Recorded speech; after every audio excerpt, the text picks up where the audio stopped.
Dernière partie de cette 6e semaine, Julien Achouki, un ingénieur en cybersécurité, va nous parler de CTI, le Cyber Threat Intelligence. C'est aujourd'hui ce moyen qui permet d'établir une veille technologique sur les menaces cyber et qui permet aussi d'améliorer le temps de réaction face aux attaques qui sont de plus en plus présents dans nos systèmes informatiques. C'est parti.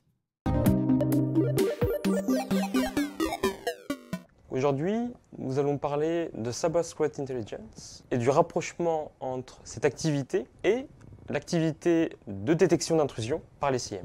Alors la Cyber Threat Intelligence, telle que définie par l'ANSSI, implique l'ensemble des activités de recueil, d'études, de partage d'informations liées à des attaques informatiques. En fait, on utilise la Cyber Threat Intelligence pour caractériser des acteurs de la menace actifs.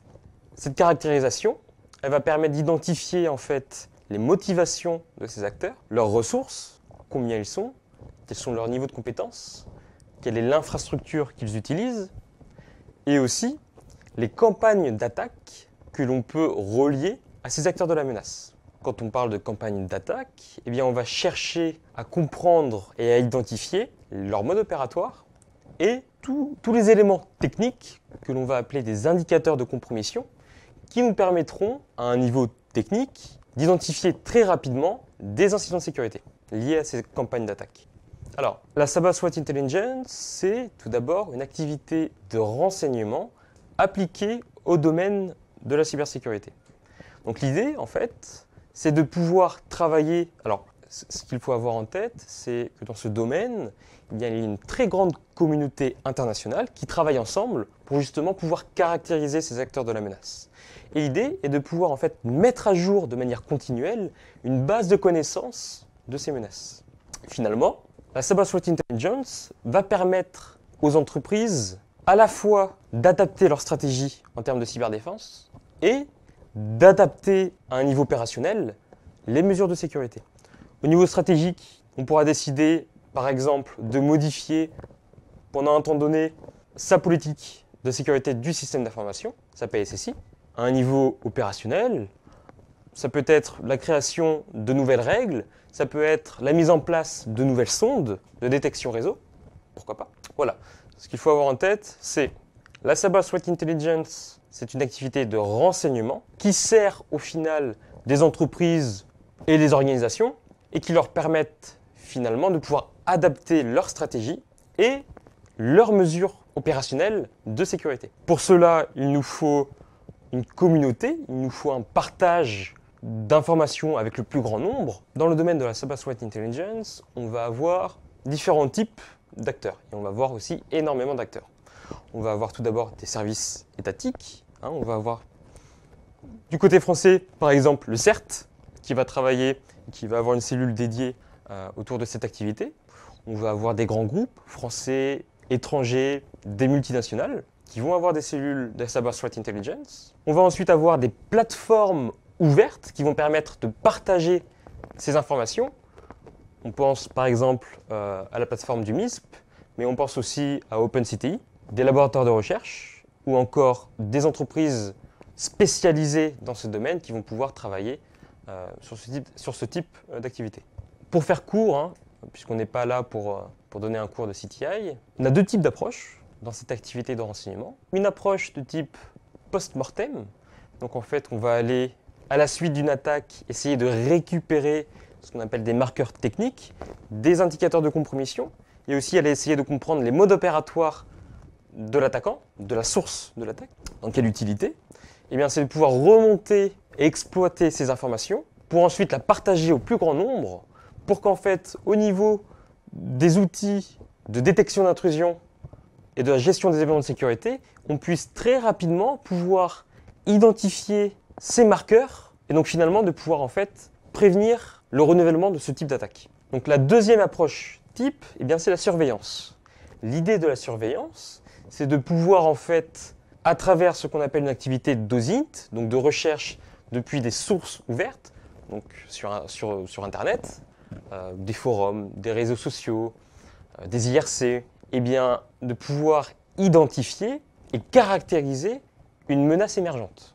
Ça peut être par exemple la naissance d'un nouvel acteur. Si on prend un exemple, eh bien, imaginons que l'on arrive très tôt à identifier l'émergence d'un nouvel acteur, avec pourquoi pas quelques-uns de ses modes opératoires, avec aussi bien sûr ses motivations.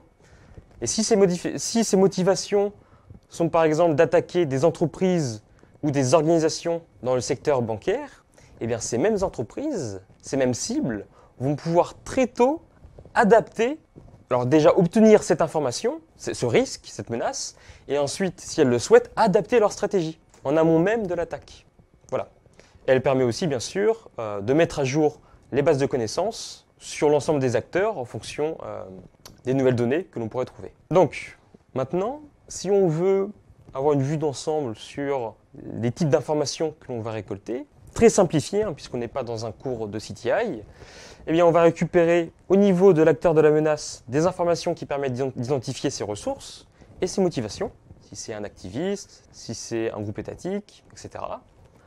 On va identifier leur campagne d'attaque et on va pouvoir les modéliser via notamment le modèle en diamant ou la Cyber-Christian. Et on va aussi essayer de définir et de trouver leur mode opératoire, ce qu'on appelle les TTP, tactiques, techniques et procédures. Finalement, on va descendre à un niveau encore plus technique et on va parler des incidents de sécurité. Donc on va essayer d'identifier le type de vulnérabilité qu'ils exploitent et aussi les indicateurs de compromission, donc ces artefacts techniques qui peuvent être par exemple des traces réseau, des noms d'exécutables, des hashes, des signatures, et qui permettront d'un point de vue technique et qui permettront in fine à des équipements de détection de pouvoir très rapidement remonter à ces campagnes d'attaque et remonter aux acteurs de la menace. Donc vous imaginez bien que si l'on arrive très tôt au sein d'une entreprise à détecter des indicateurs de compromission d'attaque qui se sont déjà produits dans d'autres entreprises, dans d'autres organisations, eh bien toute la partie réponse à incident, suivi de l'incident et réponse à incident, on sera qu'amélioré. Alors finalement, ce qu'il faut comprendre de tout ça, eh bien, c'est que notre CIEM, eh bien, elle va récupérer des informations propres au endpoint et aux différents systèmes qui tournent dans le périmètre qu'il a à sécuriser, donc qu'il monitore, des ordinateurs, des serveurs, des sondes, etc. Il va aussi récupérer dans un même temps des informations propres au renseignement de la menace cyber. Donc il va notamment récupérer des indicateurs de compromission qui permettent effectivement d'identifier très rapidement des incidents de sécurité. Et il va mettre en relation ces deux types d'informations dans des règles de détection et qui permettront donc très rapidement de pouvoir remonter des alertes et de prendre en charge les incidents de sécurité. Donc aujourd'hui, nous avons parlé de CTI, de Cyber Threat Intelligence, de renseignement de la menace cyber, qui permettent finalement de caractériser des menaces. Cette caractérisation, eh bien, elle est partagée au plus grand nombre. Elle permet d'obtenir des informations utiles et nécessaires dans un cadre de détection d'incidents. Et finalement, aujourd'hui, dans les CIEM modernes, il nous faut avoir ce type d'informations si on veut augmenter le taux de détection réelle d'incidents de sécurité.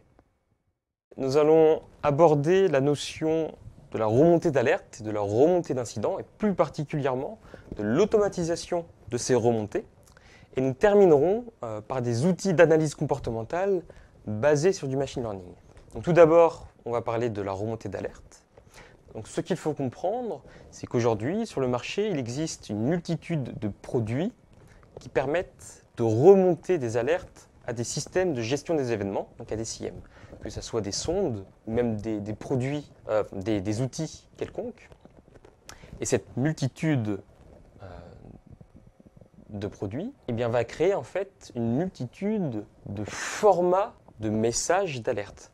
Autrement dit, le CIEM va recevoir des alertes, mais dans des formats différents, en fonction de l'origine de l'alerte. Et ça, c'est un problème. C'est un problème lorsque l'on va chercher déjà à structurer ces flux et aussi à automatiser le traitement.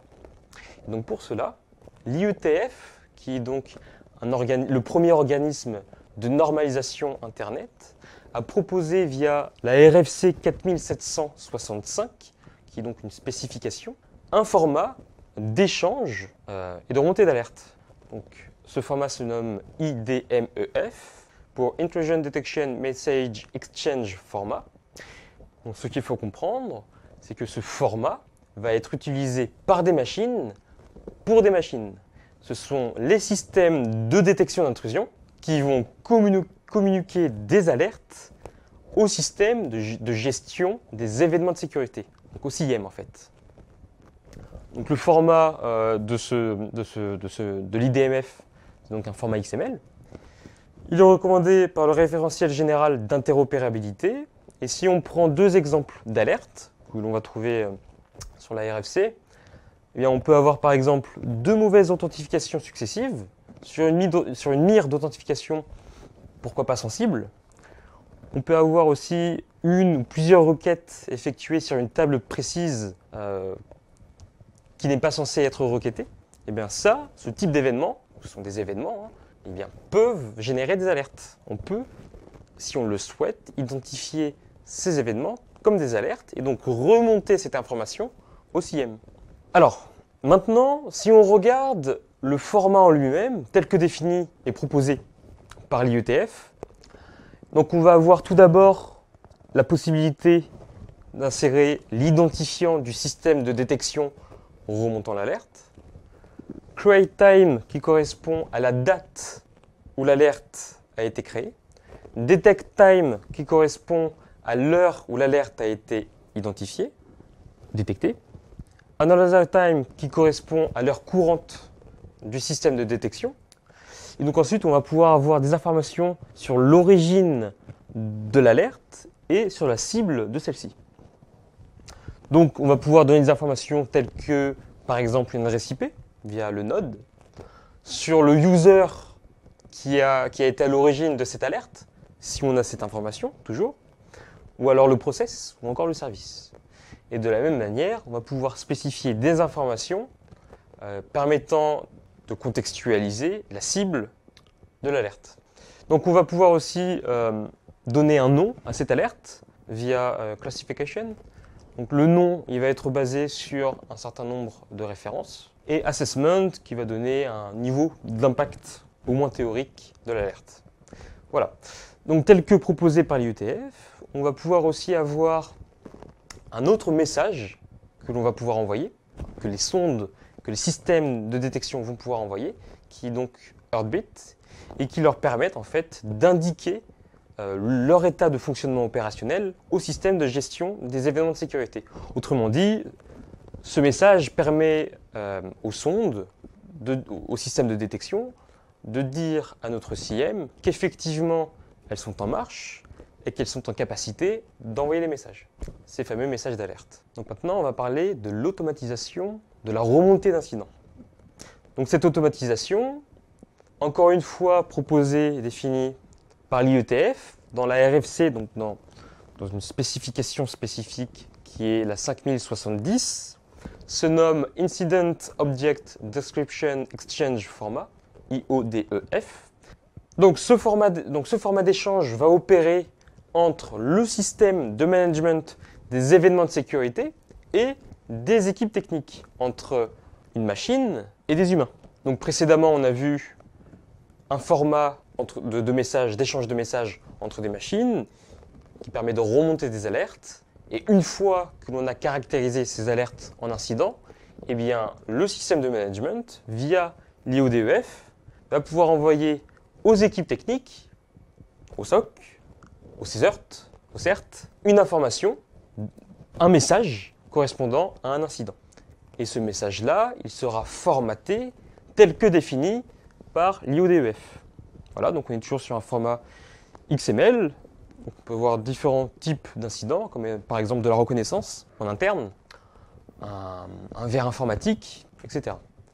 Voilà, donc la RFC 5070 a été remplacée par la RFC 7970, qui correspond en fait à la version 2 de l'IODEF et qui va ajouter en fait des nouvelles classes. On peut voir ça comme de nouvelles manières, de nouvelles informations que l'on va pouvoir ajouter en fait à nos messages. Finalement, ce qu'il faut retenir de tout cela, c'est que notre SIEM, eh bien, il va récupérer deux types d'informations. Eh bien, l'ensemble des événements qui correspondent à l'ensemble des systèmes qu'il monitore, présents dans le périmètre à sécuriser, et un ensemble d'alertes qui proviennent de systèmes de détection. Ces alertes, telles que proposées par CTRFC, vont être au format IDMEF. Grâce à cet ensemble d'informations, le CIEM va pouvoir les traiter et en sortir de potentiels incidents de sécurité qui vont pouvoir être envoyés ensuite à des équipes humaines, techniques et opérationnelles en cybersécurité via le format IODEF. Donc toujours dans l'idée de pouvoir réduire le nombre de faux positifs et d'augmenter la détection de réels incidents de sécurité, eh bien aujourd'hui on va pouvoir installer en association avec des CIEM des outils qui permettent de faire de l'analyse comportementale et qui sont donc basés sur du machine learning. L'idée en fait, c'est de pouvoir... Alors, on parle de UBA, User Behavior Analytics, et ensuite on parlera de User Entity Behavior Analytics. Donc dans un premier temps, en fait, on a cherché à apprendre et à profiler l'ensemble des utilisateurs du périmètre à sécuriser via ce qu'on appelle les conditions de référence. Et à partir de cette compréhension de l'activité type de chaque utilisateur, de détecter, le cas échéant, des comportements anormaux.